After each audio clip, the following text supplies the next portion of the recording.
Chapter 7. But Solomon was building his own house 13 years, and he finished all his house. He built also the house of the forest of Lebanon. The length thereof was 100 cubits, and the breadth thereof 50 cubits, and the height thereof 30 cubits, upon 4 rows of cedar pillars, with cedar beams upon the pillars. And it was covered with cedar above upon the beams, that lay on 45 pillars, 15 in a row. And there were windows in 3 rows, and light was against light in 3 ranks. And all the doors and posts were square with the windows, and light was against light in 3 ranks. And he made a porch of pillars. The length thereof was 50 cubits, and the breadth thereof 30 cubits, and the porch was before them, and the other pillars and the thick beam were before them.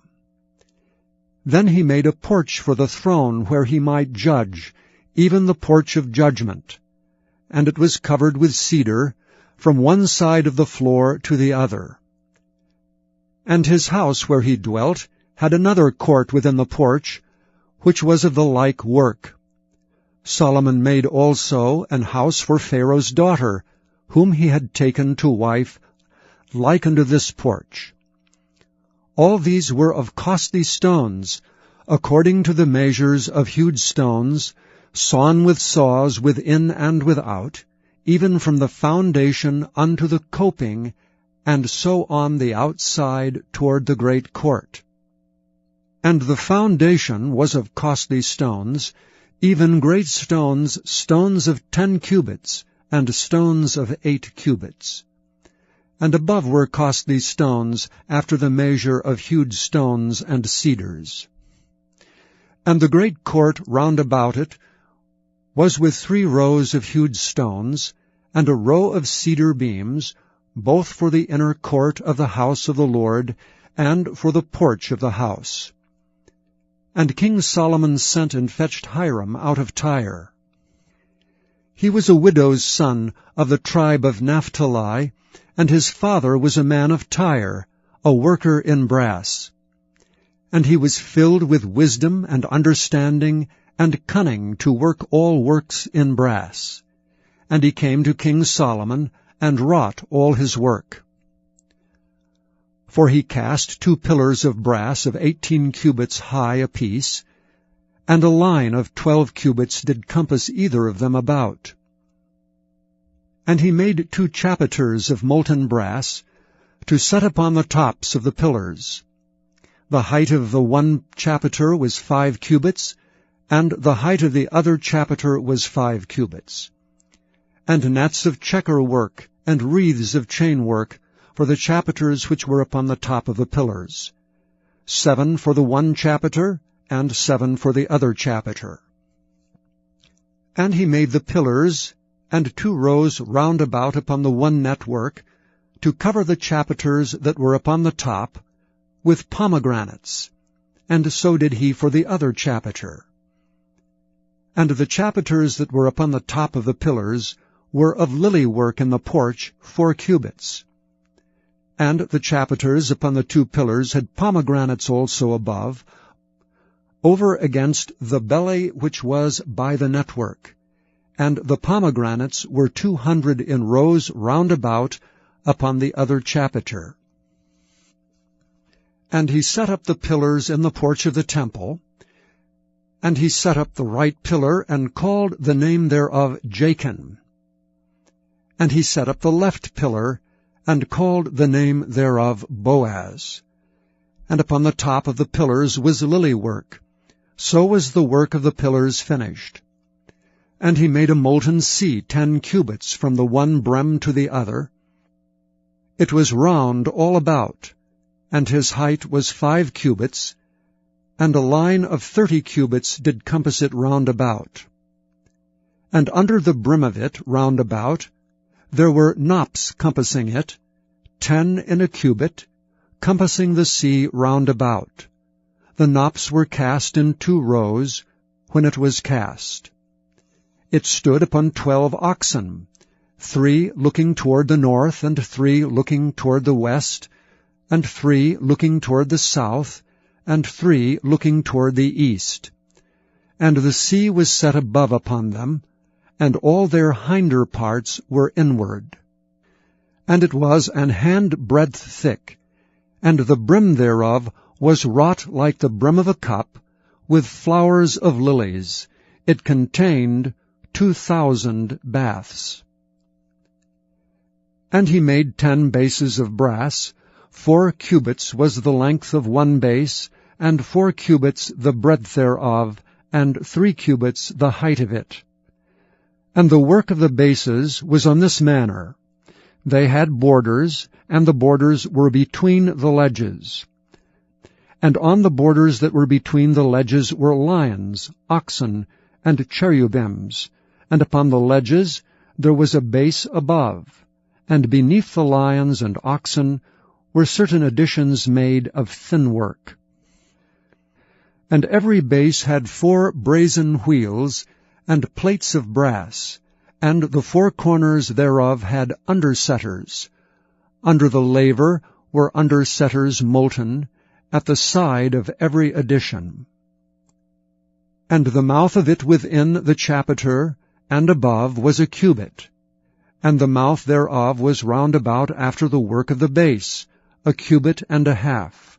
And also upon the mouth of it were gravings, with their borders, 4 square, not round.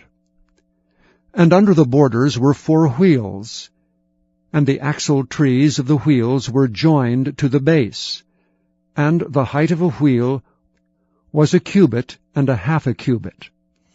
And the work of the wheels was like the work of a chariot wheel, their axle trees and their naves, and their felloes, and their spokes were all molten.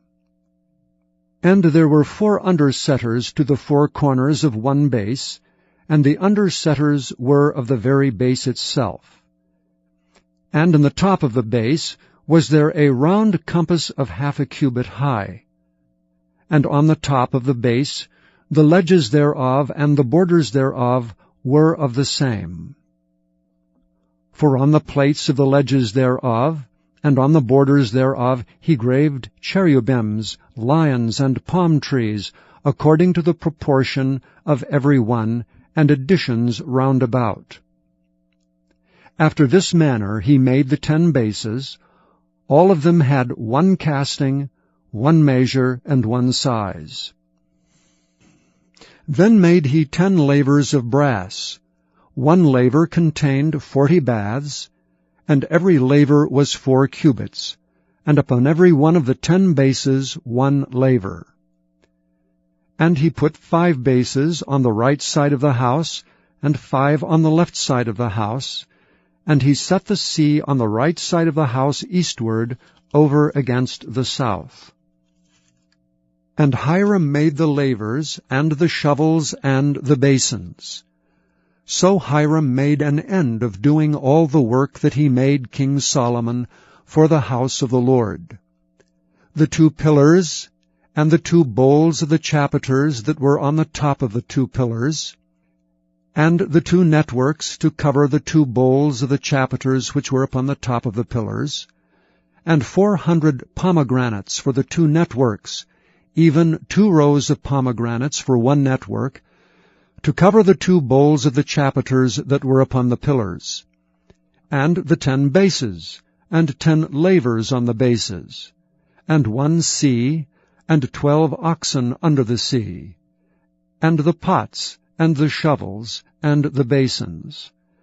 And all these vessels which Hiram made to King Solomon for the house of the Lord were of bright brass. In the plain of Jordan did the king cast them, in the playground between Succoth and Zarthan. And Solomon left all the vessels unweighed, because they were exceeding many. Neither was the weight of the brass found out. And Solomon made all the vessels that pertained unto the house of the Lord: the altar of gold, and the table of gold whereupon the shewbread was, and the candlesticks of pure gold, 5 on the right side and 5 on the left, before the oracle, with the flowers and the lamps, and the tongs of gold, and the bowls and the snuffers, and the basins, and the spoons, and the censers of pure gold, and the hinges of gold, both for the doors of the inner house, the most holy place, and for the doors of the house, to wit, of the temple. So was ended all the work that King Solomon made for the house of the Lord. And Solomon brought in the things which David his father had dedicated, even the silver and the gold and the vessels, did he put among the treasures of the house of the Lord. Chapter 4. Now I say that the heir, as long as he is a child, differeth nothing from a servant, though he be lord of all, but is under tutors and governors until the time appointed of the father. Even so we, when we were children, were in bondage under the elements of the world. But when the fullness of the time was come, God sent forth his Son, made of a woman, made under the law, to redeem them that were under the law, that we might receive the adoption of sons. And because ye are sons, God hath sent forth the Spirit of his Son into your hearts, crying, Abba, Father. Wherefore thou art no more a servant, but a son, and if a son, then an heir of God through Christ. Howbeit then, when ye knew not God, ye did service unto them which by nature are no gods. But now, after that ye have known God, or rather are known of God, how turn ye again to the weak and beggarly elements, whereunto ye desire again to be in bondage? Ye observe days, and months, and times, and years. I am afraid of you, lest I have bestowed upon you labor in vain. Brethren, I beseech you, be as I am, for I am as ye are. Ye have not injured me at all. Ye know how through infirmity of the flesh I preached the gospel unto you at the first. And my temptation, which was in my flesh, ye despised not, nor rejected, but received me as an angel of God, even as Christ Jesus. Where is then the blessedness ye spake of? For I bear you record that, if it had been possible, ye would have plucked out your own eyes and have given them to me. Am I therefore become your enemy because I tell you the truth? They zealously affect you, but not well. Yea, they would exclude you, that ye might affect them. But it is good to be zealously affected always in a good thing, and not only when I am present with you. My little children, of whom I travail in birth again until Christ be formed in you, I desire to be present with you now, and to change my voice, for I stand in doubt of you. Tell me, ye that desire to be under the law, do ye not hear the law? For it is written that Abraham had 2 sons, the one by a bondmaid, the other by a free woman. But he who was of the bondwoman was born after the flesh, but he of the free woman was by promise. Which things are an allegory? For these are the 2 covenants, the one from the Mount Sinai, which gendereth to bondage, which is Agar. For this Agar is Mount Sinai in Arabia, and answereth to Jerusalem, which now is, and is in bondage with her children. But Jerusalem which is above is free, which is the mother of us all. For it is written, Rejoice, thou barren that bearest not, break forth and cry, thou that travailest not, for the desolate hath many more children than she which hath an husband. Now we, brethren, as Isaac was, are the children of promise. But as then he that was born after the flesh persecuted him that was born after the Spirit, even so it is now. Nevertheless, what saith the Scripture?